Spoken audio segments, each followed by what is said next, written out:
Hey guys, my name is Drake. Welcome to the recap. Have you ever noticed that the Christmas story is consistently referred to as good news? And in most areas of life, anytime that you and I hear good news, we also simultaneously hope that it's true, even if we're not 100% certain that it is true. But then when it comes to the story of Jesus, there's a lot of people who hear the good news and they're not necessarily leaning in, they're not necessarily hoping it's true. They might even be running the other direction. Why do you think that is?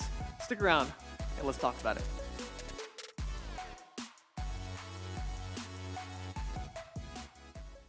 Hey guys, welcome to City Church. It's such an honor to have you joining us today, just a few days before Christmas, a few days before our Christmas Eve services. Man, so grateful to be gathering and so excited to share the message today. And we're in this Christmas season. You know, there's 2 times a year that in theory I get to kind of relax and take the pressure off, and that's around Christmas and Easter, because every year I get to talk about the same stories, and in theory, there's not a lot of room to be creative. In fact, I've talked to our team a few times. I've asked them if I can edit the Christmas story here and there, maybe add some characters, take some out, maybe throw in a 3-headed dog or something cool like that, and they always tell me no, I'm not allowed to edit it. And so we always stick to the same story, and while at times that's supposed to relieve the creative pressure, it's also kind of good news for me, because every year, the Christmas story is still good news. That's really convenient that every year the same story is still good news, which, by the way, let me pause for a second. If you're a guest tuning in with us, if you've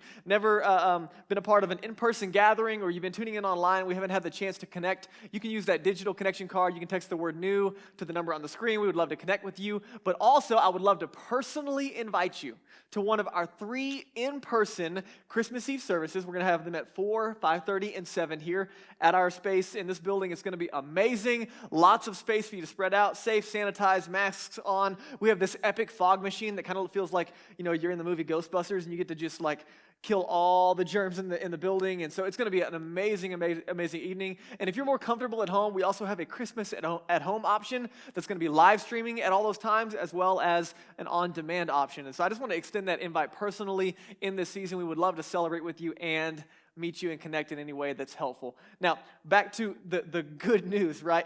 The Christmas story is typically referred to as good news. Now, let's pause for a second. When you hear bad news, you typically hope bad news is not true, correct? Anytime you hear about bad news, you hope it's not true. And the opposite is typically true as well. Anytime that you hear good news, you hope that it's true. And the gooder the news, the more that you hope is true. Like I found out the other day that AT&T wanted to buy my phone back from me and upgrade me to the new iPhone. And I was like, are you sure you want to do that? Is it really true? And the funny thing about good news is if it's really good news, we typically hope it's true even if we're not sure that it is. Have you ever noticed that? And so the same thing when it comes to the message of Jesus and the Christmas story. And by the way, I don't know where you're tuning in. Like some of you, maybe you've been around the church and you've heard the Christmas story 1,000 times. Maybe you've never heard it in your entire life. Maybe you heard it and you ran the other direction when you were leaving high school or going into college, or maybe you left and come back, or maybe you're in the middle and you're not sure where you land. Listen, the message of Jesus, no matter where you're tuning in, I genuinely believe it's good news. And it's not just good news, but it's good news of great joy. That means that, when you get it, when you really understand and get the good news, it lights something up inside of you. I mean, it's that good. It's good news of great joy for all people. Like not just some people, and not just church people, and not just Jesus people, all people. People like you, people nothing like you, people that you like, people that don't like you. It's for all people. And this is really, really good news. Now, here's my question for you as we have the conversation today. If it really is good news, if it really brings great joy, if it really is for all people, then why aren't more people leaning in? Why isn't everyone just tearing down the doors to get to this good news? Why is it that a lot of people are actually running the opposite direction of this good news? What happened? Can I ask that question? What happened to the good news? And can I make just a proposition, if you will? I think if you're a follower of Jesus, if you've been around the church or in the church or in the Western church at all, I think to a degree, we happened And I happened. And I grew up in the church. I became a follower of Jesus a little later in life. But over time, I think when the good news gets distorted, when it seems like less than good news, I don't think it's because it's any less good, but because we're presenting a version that is not like the original version. Because the original version, guys, it was so good, it was so compelling that it spread like wildfire. And it was amazing because there was a lack of resources, and there was persecution, and there was a lack of influence and geographical limitations, and it was still exploding all over the Mediterranean area world, and then now it's all over the global world as we know it. And people not only believed that it was good news, but they hoped that it was true, even when it was sometimes hard to believe. And so some of the things that I think have happened in our Western world, is part of it is we have kind of Americanized the good news. Andy Stanley calls it the pick and choose good news, or we kind of take it and we pick and choose the parts that work best for us. We take the parts that benefit us, and the problem with the pick and choose news is that we pick the parts that benefit us no matter the consequences and what it might mean for you. And so it's not necessarily good news for all people, but it's more about like what's in it for me, even in spite of you. Not only have we Americanized it, but we've also like anti-intellectualized the good news. And so there's an entire generation and there's an entire ideology around the good news that says, hey, don't ask hard questions. You just got to believe. Just believe, okay? That's all you need to do. There's also been this internalizing of the good news, and not in the good way, right? But rather, it's become way more about what you believe and way less about the way that you live and what you do. And not only that, but I think you've seen it. I'm sure you've seen it over and over again. It's been politicized, which gets away from the original version and the original goal. And so when you and I allow the pick and choose news to become our version of the good news, if there's ever a point in time when my version of the good news, if there's ever a point that it's not good news for everyone, think about this. If there's ever been a point in time when you've heard a version of the good news that wasn't good news for everyone, then that news, it's not the original good news. And that, my friends, is good news. Because if you and I can get back to the original good news, the good news that Jesus actually did come to bring, it really is good news of great joy for all people. And that means it's good news for me. And it's good news for you. And when it comes to this good news for everyone, what that means for you and me is that it's also going to be good news for the people that are not like you and me. And the people that don't like you and me, and maybe, quite frankly, the people that we don't like. Maybe it's your ex-husband that it's good news for, or your ex-wife. It's that mean relative that you wish didn't come around the holidays. It's that crabby boss that you wish you could replace. It's that weird neighbor that you really have a hard time loving. Unless you are that weird neighbor, then it's for you, okay? But right, the good news is good news for everyone. And if it's not for everyone, it's not for anyone. The original is for everyone. And here's the beauty of this conversation, and I know we're spinning circles, and that's on purpose to hopefully help you not forget it. But you have never met anyone, hear me, you have never met anyone on the planet, face to face, eye to eye. You've never met anyone for whom the good news was not good news, even if you didn't like them or they didn't like you. So here's my question for today. If you and I, if you're a follower of Jesus, or if you've been a part of the church, I'll just take my own responsibility. If I'm part of the problem when it comes to the good news feeling or seeming like a version of less than good news, then we got to ask the question, am I good news? Right? Because Jesus, he invites me to follow him, and he says, hey, not only am I the light, but you're the light, and we're going to have this conversation, but he says, hey, I'm going to communicate this good news in and through you if you're my follower. So then I've got to ask the question, am I good news? Are we good news? Is City Church in this community in Boulder good news? Are we bringing great joy? Is it for all people? Can I be honest? I'm not always good news. Are you? Right? I wish I was good news every time I walked in my home. I wish I was good news in every relationship, but quite frankly, I'm not. And you probably aren't either. And so what would it look like? What would it look like to be good news of great joy for all people? What would it look like if every person who's a part of the community of City Church, what would it look like if every follower of Jesus in Boulder, what would it look like if every follower of Jesus in this nation, what would it look like? What if everyone really was good news of great joy for all people? even if it was sometimes hard to believe, I believe we start to see changes in our world, in our communities, in our families, in our relationships, because even if it's hard to believe, when it's really good, people hope that it's true. And so Jesus, right, he would consistently invite us into this conversation. He'd say, hey, you know what the demonstration, like it's not enough to like believe good news, right? He didn't say, hey, people are going to know that you're my followers by what you believe. He didn't say that. Over and over again, Jesus said, people are going to know you're my followers by the love that you have for one another, by the way that you demonstrate this good news. The good news is only good when it's moving in action, when it's being demonstrated. It's not enough to be on a paper or hanging on your wall somewhere or demonstrated because you have this little piece of cross, necklace jewelry or something you hang on your wall in your home and your belief somehow lines up and that equals good news for all people. He says, no, it's by the way that you love that people are going to finally start to get this. In another place, he said, hey, this is how it works. You, if you're a follower of Jesus, you're the light of the world. Now, listen, if you're not a follower of Jesus, lean in because what I'm going to do right now is I'm going to bring us back to the original version. And so maybe you've been exposed to a version that is a little bit tainted or a little bit Americanized or Westernized or politicized or whatever it is. So just come back to what did Jesus have to say about it and just see if this is maybe a little more compelling for you like it was for me when I first heard it for the first time, for really, really got it, okay? Jesus is talking to followers. He said, you, if you're a follower of me, you're the light of the world, meaning the lights finally came on. You ever had one of those moments like the aha?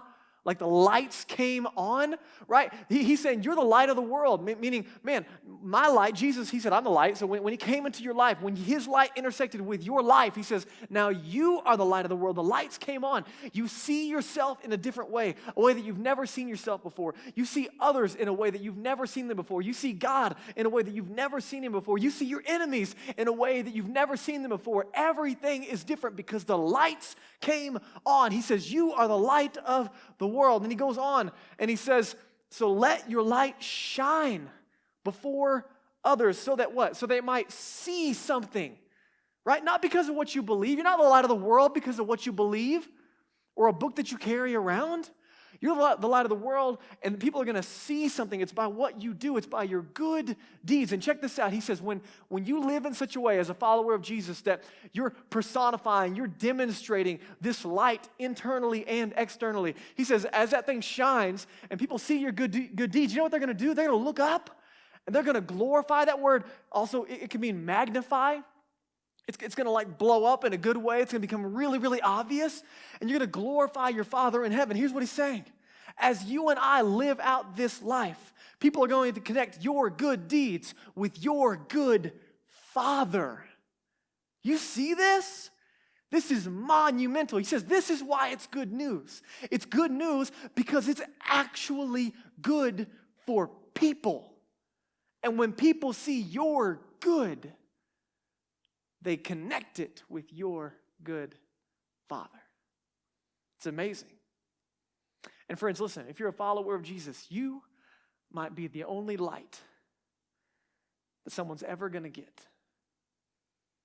And friends, in this season, maybe now more than ever, in the middle of COVID, in the middle of everything going on in our country and in our world, this might be the most important time in history to be light to those around you. And so Jesus invites us to personify good, to magnify good. And so we're about to get together on Christmas Eve. We're going to get together and we're going to celebrate. We're going to reflect and we're going to demonstrate this reality. I don't know if you've ever been a part of one, but we're going to have this candle lighting service. And it's a moment where we all grab candles and we light them. And you look around and you kind of experience together this collective lighting. I mean, it's amazing. It's beautiful. But the whole point is a representation of us collectively being lights together. And we're going to take that light into the world around us. Here's my question. What if this characterized what we're getting ready to celebrate? What if every Christian, every person that you know that's a follower of Jesus, every follower of Jesus in this community lived like this, personified the good news in their workplace, in their homes, in their communities, in their neighborhoods, where they live, work, and play? What if? Man, here's one of the goals.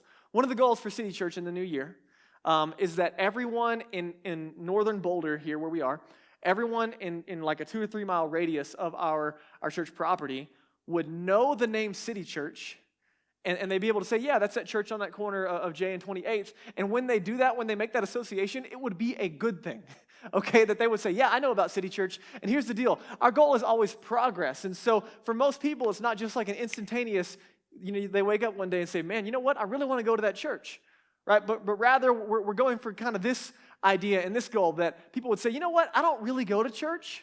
I'm not a church person, or that's not my thing. But if I ever did, you know where I'd go? I'd go to City Church, right? That's our goal in 2021, that we would have such a good stamp in our community, which I believe we already have a significant one, but we're asking God for more and more favor in our city. So let me ask you a question. If this was you, shining bright, I had shining bright like a diamond, like just come in my mind as we're talking. I didn't sing it for you because I was afraid of what might come out. But, right, what if we're shining in such a way? I mean, what would your kids think if you lived this way?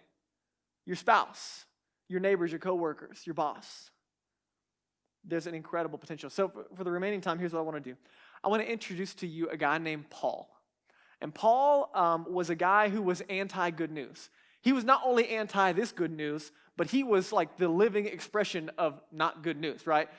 He represented everything religious and everything really weighty when it came to the religious circles that he ran in. And one day, as he's opposing the good news, I mean, he's killing Christians. He's doing everything he can to shut down the Jesus movement. He slams, face first into the good news. He meets Jesus, changes his life. The lights come on. Bam! And everything changes his life. He becomes a follower of Jesus. He's one of the most influential leaders in the early church, wrote over a third of our New Testament that we have today. This guy's name is Paul. And one of the letters that he wrote was to this church that he helped plant and help start called the Church of Philippi. And so I just want to visit, again, what would it look like to personify the good news? What does it actually look like to magnify and live this out real time? Well, Paul tells us, check this out, in Philippians chapter 2, in verse 1. He says, hey, if any of you, now he's writing to an early church, a young church, brand new followers of Jesus. Some of them probably aren't followers of Jesus yet, so lean in and listen. He says, hey, if you have any encouragement from being united with Christ, if any comfort from his love, if any common sharing in the Spirit, if any tenderness and compassion, he says, hey, has anything good come your way?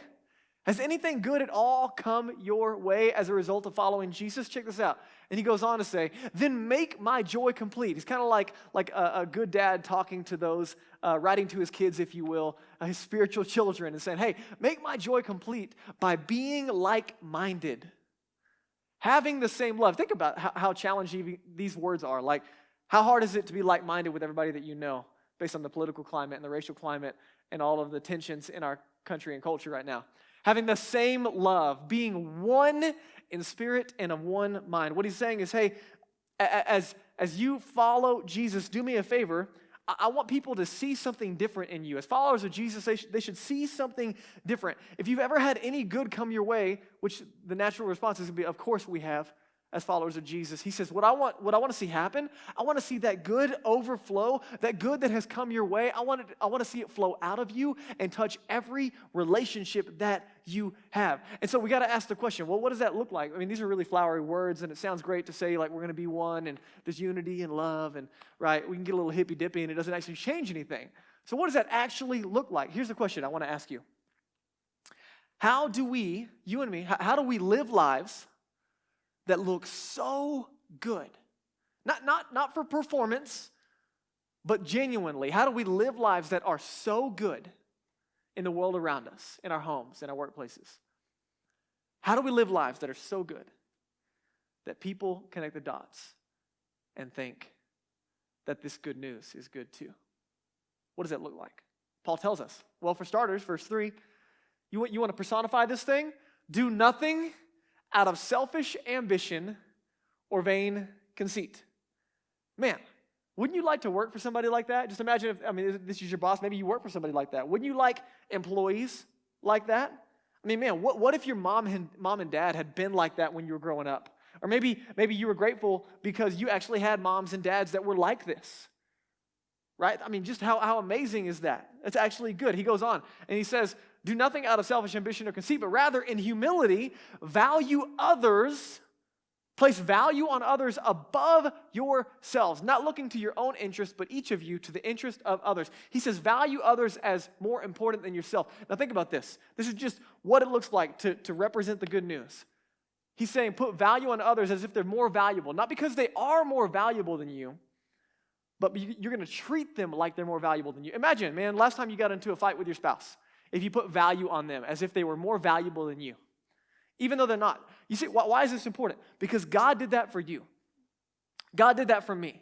By sending Jesus, by taking our place in our place for our sin, by giving his life and rising again, God placed more value on us than himself. Not because we're more valuable, but he, in humility, chose to value, to lift up.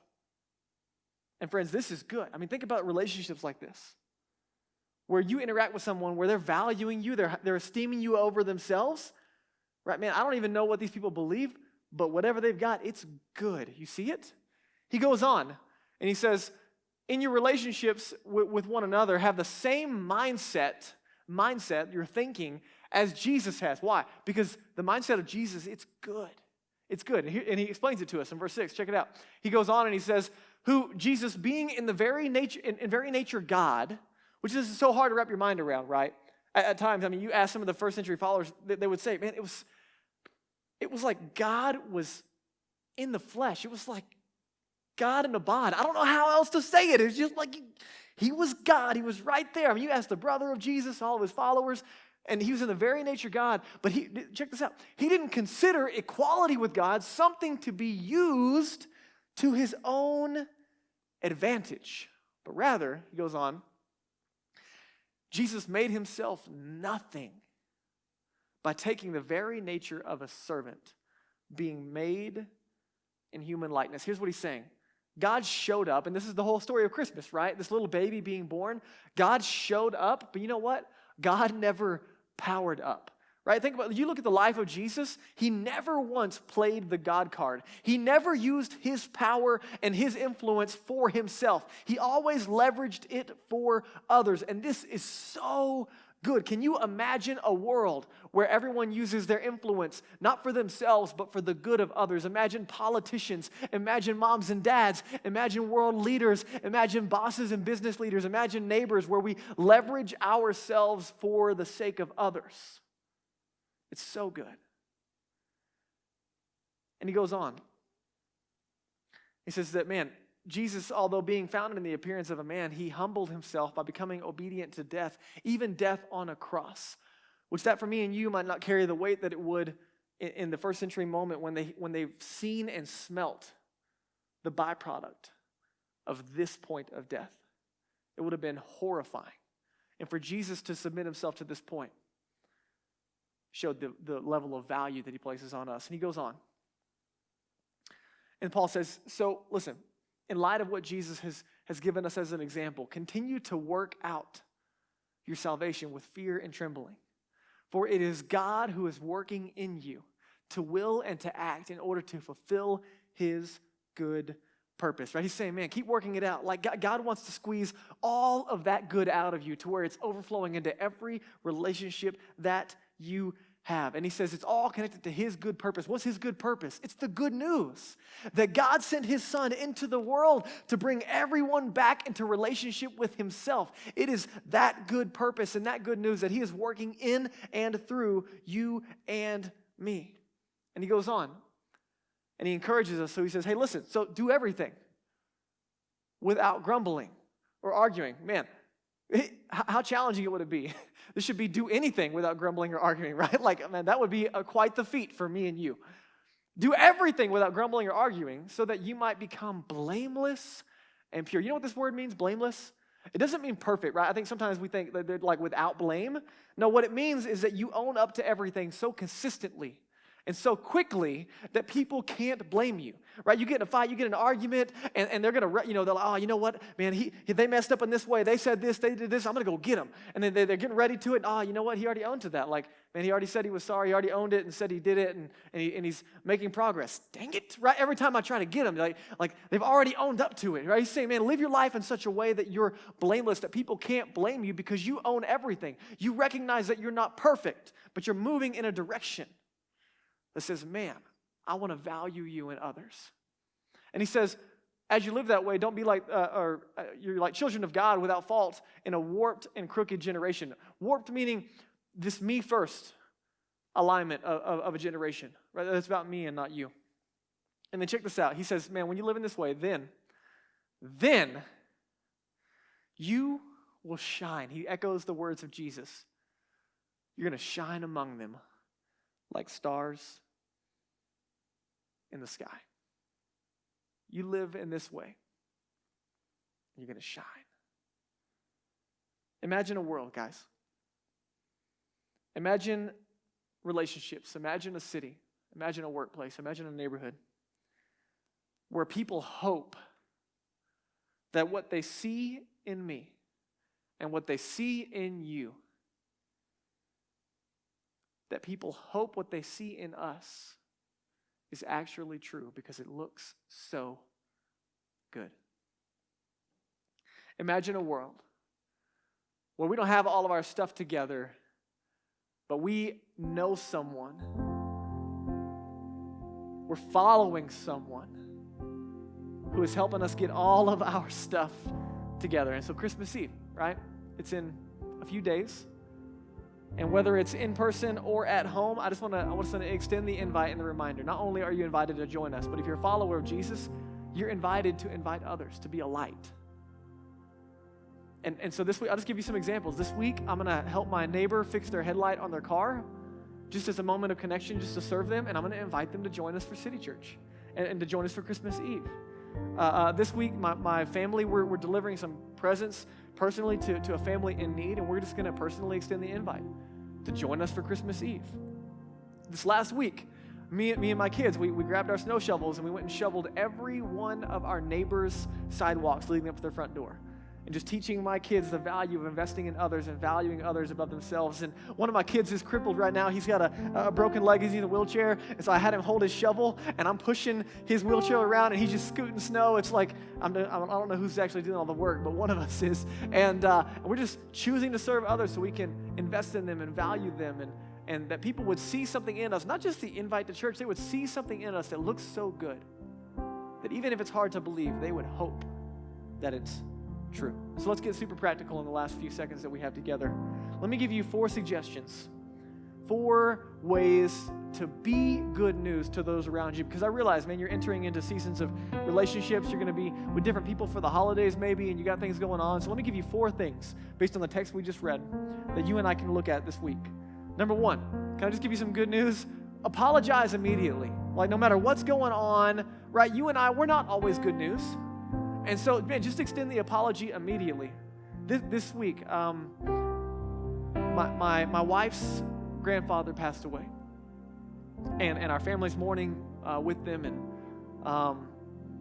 I walked into the house, and my wife Danielle, she was on the phone with her mom, and I heard them making some plans about Christmas Eve, and they're trying to come up here, but they're trying to figure out the funeral. And so I walk in, and I'm all in business mode. I just got out of a meeting, and I walk in, and I hear them making plans. And so I interject myself into that conversation, trying to help them figure out the plans for Christmas Eve, and who's watching the kids, and who's going where. And I just kind of interject myself into the situation without paying attention to what's going on, realizing that she just lost her dad, and she just lost her grandpa. And long story short, I came across as just, totally insensitive, like a complete idiot. And once I got on the phone and I realized that I just had hopped into one side of a conversation and I missed it completely, I didn't get a chance on that moment. But 30 seconds later, I tried to call her back, and she was on the phone, so I missed her. And so I called my wife's mom, and then I shot her a text message, and I said, I am so sorry. I was not good news in that moment. That was a moment for me to say, I'm so sorry. And we're grieving with you. And all I did was try to help make some Christmas Eve travel plans. Just say you're sorry. Just own it immediately. You'll enjoy that time a lot better this week as we demonstrate the good news. Number 2, forgive quickly. Forgive quickly because, man, it's going to happen. Feelings are going to get hurt. Stupid is going to take place. And you and I have the opportunity to extend forgiveness even when it's not deserved, even if they don't ask for it, to demonstrate that good news. Number 3, defer habitually. Defer simply means you first. Over and over again. You just In every relationship, in every moment, you first, you first, you first, you first. In the simple things, in the small things, and who's eating first, into the big things, in the conversations, in the conflict, and relationships. You first. You know why? Because a king was born. And as we celebrate Christmas, it's about a king being born, a king who gave his life for his subjects instead of having his subjects give their lives for him. You first. And lastly, give sacrificially. The best way to demonstrate the good news is to give sacrificially with your time, with your energy, with your resources, and in every aspect you look for moments to give sacrificially. And friends, this is the opportunity when people are going to look at you and they're going to look at me and they're going to say, wow, that's good. God has so much in store for you this week. Lean in and don't miss it, because there's some people that can't wait to see and hear the good news in and through you. Merry Christmas. It's such an honor, guys, to be a part of a radically generous church. And we've seen God do some amazing things in and through City Church over the last year. And we are so full of anticipation and excitement for what's coming in 2021. Bill Hybels says that there's nothing more powerful in the world than a well-functioning local church. And guys, I believe it. And for many, I just wanted to let you know, December is a month of extended generosity, whether it's attached to a Christmas bonus or it's an annually planned time of extended generosity. It's a huge opportunity to continue to partner together in making a difference. And I wanted to take a moment and let you know about the unique giving opportunities that are related to the CARES Act that remove the ceiling on donations toward nonprofits like City Church. And you can text the word CARE to the number on the screen for more details on that. But there is a unique opportunity attached to giving in December that fuels the vision and the mission of City Church in 2021. And so I wanted to encourage you and invite you to pray and consider giving beyond your normal investments during the month of December. It's an honor to confidently remind you that you don't just give to a church, but you give through a church, and your investments continue to help us be a church in the city and for the city. Love you guys. Merry Christmas.